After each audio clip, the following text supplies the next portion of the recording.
আসসালামু আলাইকুম। With all my subscriber, আশা করি সবাই ভালো আছেন।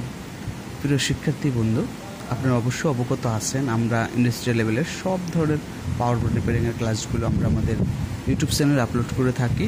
তো তার ধারাবাহিকতায় আজকে একটা ক্লাস নিয়ে হাজির হলাম আপনাদের কাছে। আমরা আজকে যে ক্লাসটি দেবো সেটি হচ্ছে আমাদের কাছে একটি পাওয়ার বোর্ড আছে, এটি হচ্ছে ব্রাদার সিঙ্গেল নিডেল s-7300A মডেলের একটি পাওয়ার বোর্ড।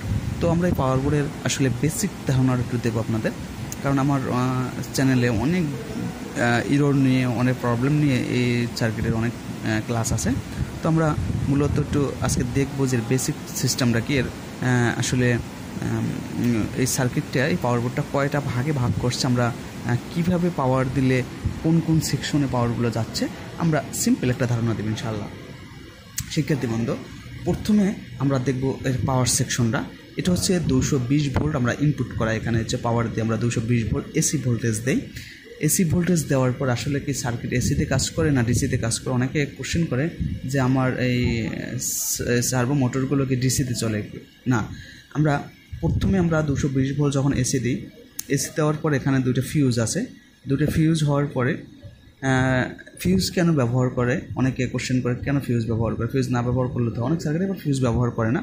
এটা হচ্ছে হাই সেফটির জন্য, এটা হচ্ছে অবশ্যই সেফটির জন্য ফিউজ ব্যবহার করে। এখানে ফিউজ ব্যবহার করছে দুইটা, একটা হচ্ছে লাইনের সাথে, একটা হচ্ছে নিউট্রালের সাথে। দুটো ফিউজ ব্যবহার করছে এবং খুবই কোয়ালিটিফুল সার্কিট এবং খুবই হেভি সার্কিট, কারণ হচ্ছে এটা দেখেন অনেক সেফটি ব্যবহার করেছে।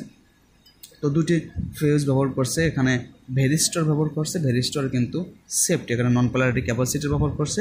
এখানে একটা দেখেন ইন্ডাক্টর ব্যবহার করছে, কারণ হচ্ছে কারেন্টের ফোর্সটা যদি আমি ইন্ডাক্টর না দিই তাহলে কারেন্টের ফোর্স যত ইন্ডাক্টর দিচ্ছে কারেন্টের ফোর্সটা একটু কমানোর জন্য। তো আমরা ইন্ডাক্টর ব্যবহার করছি এখানে। ইন্ডাক্টরের পরে কিন্তু আমাদের সরাসরি এখানে কিন্তু আমার রেকটিফায়ার দিচ্ছে। আচ্ছা, রেকটিফায়ার কেন দিছে?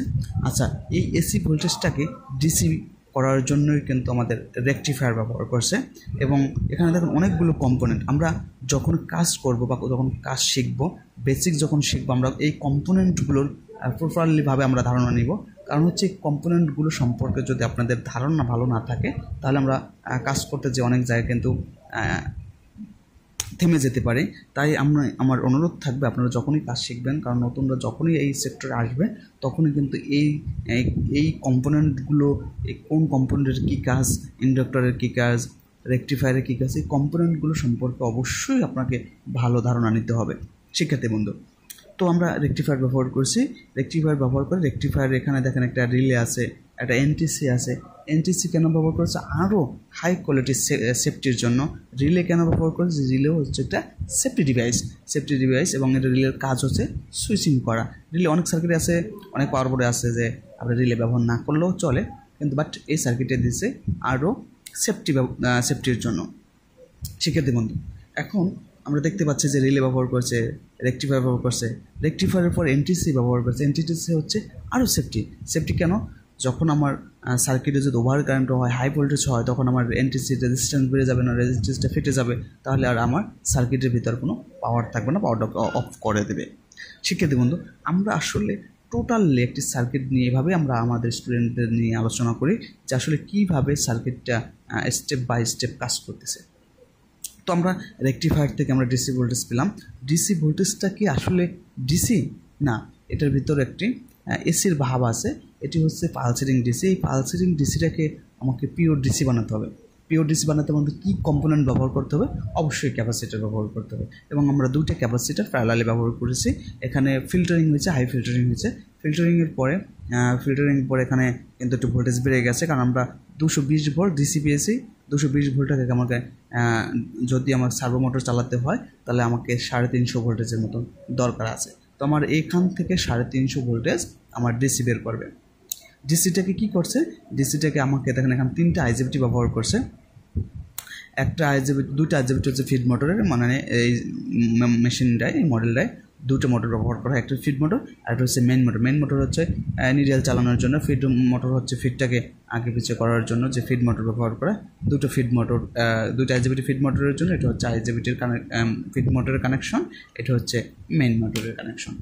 শিক্ষার্থী বন্ধু বিশেষ করে লক্ষ্য করবেন, কারণ হচ্ছে আমরা এই সেকশনগুলো যদি চিনি, প্রত্যেকটা কম্পোনেন্টের যদি আমরা কাজ জানি, তাহলে প্রত্যেকটা সার্কিট যে কোনো ধরনের পাওয়ার বোর্ড আমরা আসলে ইনশাআল্লাহ রিপেয়ার করতে পারবো। তো আমরা এখানে 3টা আইজিবিটি ব্যবহার করছে।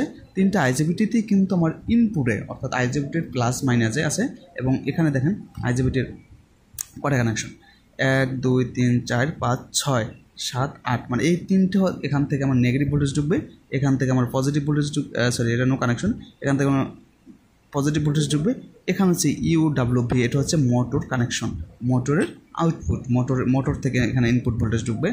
প্রত্যেকটা আইজিবিটি কিন্তু এভাবে 3টা কানেকশন থাকে।